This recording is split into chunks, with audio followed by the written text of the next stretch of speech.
আবারও উত্তাল বিশ্ব রাজনীতি। যুদ্ধ, হামলা আর দখলদারিত্বে বেপরোয়া মার্কিন মূলক। একের পর এক চোখ রাঙানি যেন সহ্য করতে হচ্ছে যুক্তরাষ্ট্রের শত্রু দেশকে। তবে ইসরায়েলের মিত্র দেশের চোখ রাঙানি তোয়াক্কা করছে না পারস্য উপসাগরের দেশ ইরান। তবে কি নতুন যুদ্ধ আসন্ন? মধ্যপ্রাচ্যে তবে কি আরেকটি যুদ্ধের ময়দান প্রস্তুত হচ্ছে? ভেনেজুয়েলার পর এবার ইরানের দিকে চোখ আমেরিকার। এই দুই দেশের সরাসরি যুদ্ধ যে আসন্ন, সেটি এখন প্রকাশ্য দিবালোকের মতো স্পষ্ট। আর এই সংঘাতের মূল খেলোয়াড় ইসরায়েল। ইসরায়েলের প্রধানমন্ত্রী বেনিয়ামিন নেতানিয়াহু। দেশটি ইরানের সাথে সামরিক শক্তিতে কোনোভাবেই পেরে উঠছে না। ইরানের বিরুদ্ধে ইসরায়েলের শেষ ভরসা আমেরিকা। কদিন আগে ট্রাম্পের কাছে ইরানের বিরুদ্ধে দুরভিসন্ধির ছক কষে এসেছেন ইসরায়েলের প্রধানমন্ত্রী বেনিয়ামিন নেতানিয়াহু। তবে ইরান যেভাবে বছরের পর বছর ধরে নিজেদের সামরিক শক্তির ভাণ্ডারকে শক্তিশালী করতে যাচ্ছে, তাতে অন্তত এটা নিশ্চিত যে কোনো মূল্যে মার্কিন যুক্তরাষ্ট্রের বিরুদ্ধে শক্ত প্রতিরোধ গড়ে তুলবে খামেনির বাহিনী। ৩ বছরের মধ্যে সবচেয়ে বড় বিক্ষোভে জর্জরিত ইরান। ক্রমবর্ধমান মুদ্রাস্ফীতির বিরুদ্ধে সারা দেশে ছড়িয়ে পড়ছে বিক্ষোভ, সহিংসতা। 1 সপ্তাহের বেশি সময় ধরে চলমান এই বিক্ষোভে অন্তত ২০ জনের বেশি হতাহত হয়েছেন। বর্তমানে বিক্ষোভ ছড়িয়ে পড়েছে দেশটির ২২২টি স্থানে। আন্তর্জাতিক নিষেধাজ্ঞায় ভঙ্গুর অর্থনীতির কবলে পারস্য উপসাগরীয় এই দেশটি। আর এই সুযোগ নিয়েই প্রেসিডেন্ট ডোনাল্ড ট্রাম্প সাফ জানিয়ে দিয়েছেন, একজন বিক্ষোভকারীর মৃত্যু হলেও ইরানের সামরিক শক্তি প্রদর্শনে প্রস্তুত মার্কিন যুক্তরাষ্ট্র। যুক্তরাষ্ট্রের প্রেসিডেন্ট ডোনাল্ড ট্রাম্প জানিয়েছেন, খুব কাছ থেকে ইরানের বিক্ষোভ পর্যবেক্ষণ করছেন তিনি। যদি ইরান অতীতের মতো ধ্বংসযজ্ঞ শুরু করে, তবে মার্কিন যুক্তরাষ্ট্রের কাছ থেকে সবচেয়ে বড় আঘাত পাবে তারাই। ট্রাম্পের হুমকি যে কথার কথা নয়, সেটি একরকম স্পষ্ট ভেনেজুয়েলার ঘটনার পর। ইরানের এই বিক্ষোভে যুক্তরাষ্ট্রের হাত রয়েছে বলে মনে করছেন অনেক সমালোচক। ট্রাম্পের সাম্প্রতিক হুমকির জবাব দিয়েছেন সর্বোচ্চ ধর্মীয় নেতা আয়াতুল্লাহ আলী খামেনি। ৮৬ বছর বয়সী এই নেতা সাফ জানিয়ে দিয়েছেন, বিদেশি শক্তির কাছে নতি স্বীকার করবে না তার দেশ ইরান। সবচেয়ে তীব্র সংঘর্ষের খবর পাওয়া গেছে ইরানের পশ্চিমাঞ্চলে। তবে রাজধানী তেহরানের কেন্দ্রীয় এলাকায় এবং দক্ষিণ বেলুচিস্তান প্রদেশেও বিক্ষোভকারী এবং পুলিশের মধ্যে সংঘর্ষের ঘটনাও ঘটেছে।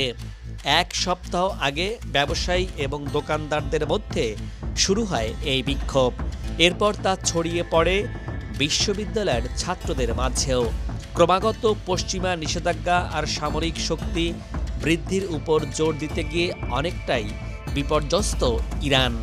বিশ্লেষকদের মতে, নিষেধাজ্ঞায় জর্জরিত অর্থনীতি, পানি ও বিদ্যুৎ সংকট এবং আঞ্চলিক কৌশলগত ক্ষতির কারণে বর্তমানে কয়েক দশকের মধ্যে সবচেয়ে খারাপ সময় পার করছে পারস্য উপসাগরের এই দেশটি। ৪০ বছরের মধ্যে সবচেয়ে ভয়াবহ খরার মুখোমুখি ২০টি প্রদেশ। পানির সংকট এতটাই তীব্র হয়েছে যে চাপ কমাতে তেহরান থেকে সরে যাওয়ার প্রস্তাব দিয়েছেন দেশটির প্রেসিডেন্ট মাসুদ পেজেশকিয়ান। গেল বছরের জুনে ইসরায়েলের সাথে মিলে ইরানে হামলা চালালেও সেখানে কাঙ্ক্ষিত সুবিধা করতে পারেনি মার্কিন যুক্তরাষ্ট্র। বরং ইরানের প্রতি উত্তরে ইসরায়েলের রাজধানী তেল আবিব এবং বন্দর নগরী হাইফায় 1/3 বিধ্বস্ত হয়। পাশাপাশি কাতারে অবস্থিত যুক্তরাষ্ট্রের আল উদে এয়ারবেইজে $1 billion air traffic control ATC উড়ে যায় ইরানি মিসাইলই। এই এটিসি ছিল মধ্যপ্রাচ্যে যুদ্ধ পরিচালনার প্রধান কমান্ড সেক্টর।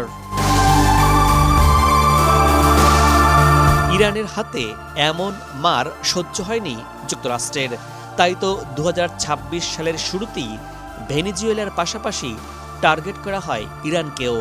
এর অন্যতম কারণ ইরান হচ্ছে বিশ্বের তৃতীয় রিজার্ভ তেলের দেশ। এবার ইরানে সরাসরি হামলা না চালিয়ে উস্কে দেওয়া হয় ইসলামী বিপ্লবী এবং সরকার বিরোধী বিক্ষোভ। দ্রব্যমূল্য বৃদ্ধির অজুহাতে বিভিন্ন স্থানে অনেকটা গায়ে পড়ে সহিংসতা ছড়ায় ইরানের বিক্ষোভকারীরা।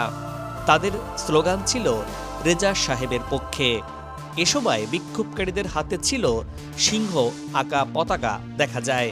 এক পর্যায়ে অনেকটা গায়ে পড়ে সহিংসতা করতে দেখা যায় বিক্ষোভকারীদের। সহিংসতার সীমা ছাড়িয়ে গেলে অবশেষে কঠোর হয় ইরানি প্রশাসন। মাত্র একদিনই নিয়ন্ত্রণে আসে সরকার বিরোধী এই বিক্ষোভ। ইসলামী প্রজাতন্ত্র ইরানের সর্বোচ্চ ধর্মীয় নেতা আয়াতুল্লাহ আলী খামেনির বিশেষ নিরাপত্তা দূত আলী লারিজানি জানিয়েছেন, বিক্ষোভকারীদের বড় একটি অংশ বিদেশি গোয়েন্দা সংস্থার সাথে সংযুক্ত এবং একটি বিশেষ মিশনে বিক্ষোভে এসেছিল এরা। তবে এত কিছুর পরেও যুক্তরাষ্ট্রকে কড়া জবাব দিতে প্রস্তুত ইরান। অন্যদিকে ইরানের বিরুদ্ধে কি সার্জিক্যাল স্ট্রাইক চালাতে চায় যুক্তরাষ্ট্র? পারমাণবিক বোমা তৈরি করা ছাড়া কি আর কোনো পথ নেই ইরানের কাছে? কারণ ইরানের সর্বোচ্চ ধর্মীয় নেতা আয়াতুল্লাহ আলী খামেনিকে উৎখাতের জন্য ব্যাপক ষড়যন্ত্র নকশা তৈরি করেছে ইসরায়েল এবং যুক্তরাষ্ট্র। বিশ্লেষকরা বলছেন, ইহুদিবাদীদের ক্রমবর্ধমান হুমকির মধ্যে পারমাণবিক অস্ত্র তৈরি হবে ইরানের একমাত্র পথ। তাহলে কোন দিকে মোড় নিচ্ছে মধ্যপ্রাচ্য পরিস্থিতি? ট্রাম্প কি ইরানের বিরুদ্ধে সরাসরি যুদ্ধের ঝুঁকি নেবেন? ভেনেজুয়েলার প্রেসিডেন্ট নিকোলাস মাদুরো ও তার স্ত্রীকে আটক করতে দেশটিতে যুক্তরাষ্ট্রের আকস্মিক হামলার পর সব সমীকরণই যেন বদলে গেছে। সেই হামলার মাধ্যমে বিশ্ব এতটাই বার্তা পাচ্ছে যে কোনো স্বাধীন দেশের বিরুদ্ধে আগ্রাসন চালাতে বিন্দু মাত্র সংশয় বোধ করে না যুক্তরাষ্ট্র, যার কারণে মূলত ইরানকে ঘিরেও একই ধরনের উত্তেজনা বৃদ্ধি পাচ্ছে। ইরানের বিরুদ্ধে যুক্তরাষ্ট্রসহ পশ্চিমাদের বাণিজ্যিক নিষেধাজ্ঞার ফলে আয়াতুল্লাহ আলী খামেনির দেশটিতে চরম অর্থনৈতিক মন্দা ও মুদ্রাস্ফীতি দেখা দিয়েছে। এমন পরিস্থিতিতে ইরান জুড়ে মাথাচাড়া দিয়ে উঠেছে ব্যবসায়ী সহ সাধারণ মানুষের তুমুল বিক্ষোভ। লাতিন আমেরিকার দেশ ভেনেজুয়েলায় মার্কিন সামরিক অভিযান এবং প্রেসিডেন্ট নিকোলাস মাদুরোকে অপহরণের পর ডোনাল্ড ট্রাম্প এখন ইরানের বিরুদ্ধেও একই ধরনের দুঃসাহস দেখানোর পরিকল্পনা করছেন। গেল শুক্রবার ইরানের অভ্যন্তরীণ বিক্ষোভ এবং পারমাণবিক কর্মসূচির দোহাই দিয়ে ট্রাম্প তেহরানের উপর সামরিক হামলার হুমকিও দিয়েছেন। সম্প্রতি ফ্লোরিডায় ইসরায়েলি প্রধানমন্ত্রী বেনিয়ামিন নেতানিয়াহুর সঙ্গে বৈঠকে একই সুর আবারও চড়া হয়। সেখানে 2026 সালেই ইরানে পুনরায় হামলার ইঙ্গিত দিয়েছেন নেতানিয়াহু। তবে ইতিহাস বলছে, ইরানের ওপর আঘাত হেনে অতীতেও কোনো সুফল পায়নি ওয়াশিংটন বা তেল আবিব। গত জুনে ইসরায়েলি বাহিনী যখন 12 দিন ধরে ইরানে বোমা বর্ষণ করেছিল এবং যুক্তরাষ্ট্র ইরানের 3টি পারমাণবিক স্থাপনায় হামলা চালিয়েছিল, তখন তারা ভেবেছিল ইরানের মেরুদণ্ড ভেঙে যাবে।